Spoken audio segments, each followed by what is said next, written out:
guys, my name is Griffin Clark. I'm the youth leader here for Biblical Studies Club of Stevens County High School. I want to talk to you today about Jesus choosing his disciples and the Holy Spirit. I was approached with a question not too long ago of why we should defend our faith, or how we should defend our faith. But before we can talk about how to defend it, we need to know why we defend it.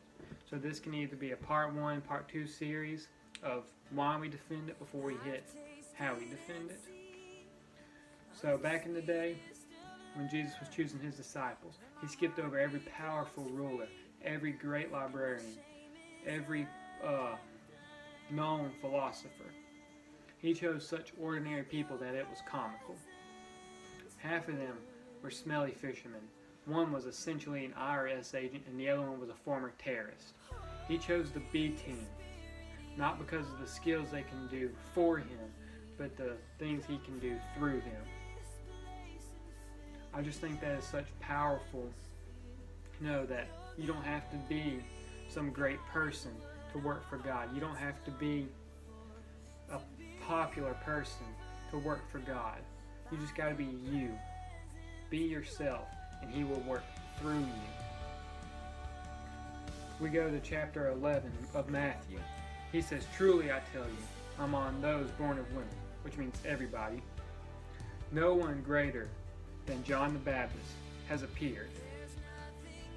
But the least in my kingdom," which means you know the least about God. You have the least talent, which you know the least about the Bible. Which in this group that is watching this, or in anyone that watches this, one of y'all has to be the least of the kingdom in this group. Now, I'm not trying to be mean, but one of y'all has to know the least about God, doesn't read the Bible, knows the least about the Bible, and doesn't have as many talents as the others. But keep on reading.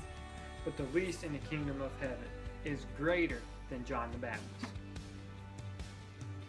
So no matter how low you are greater than John the Baptist. Because you have one thing that John the Baptist didn't have. That's the Holy Spirit within you. The flame that God gives you. That is why we should defend our faith. We have the Spirit of God in us. Not everyone does. Those that don't, we can use our flame to light theirs. If we don't use our talents for God, but let God use his talent through us, then we can bring more people to Christ. We, as a group, can come together, no matter how low you are or how high you are. If we let God work through us and not work through ourselves, we can bring more people to Christ.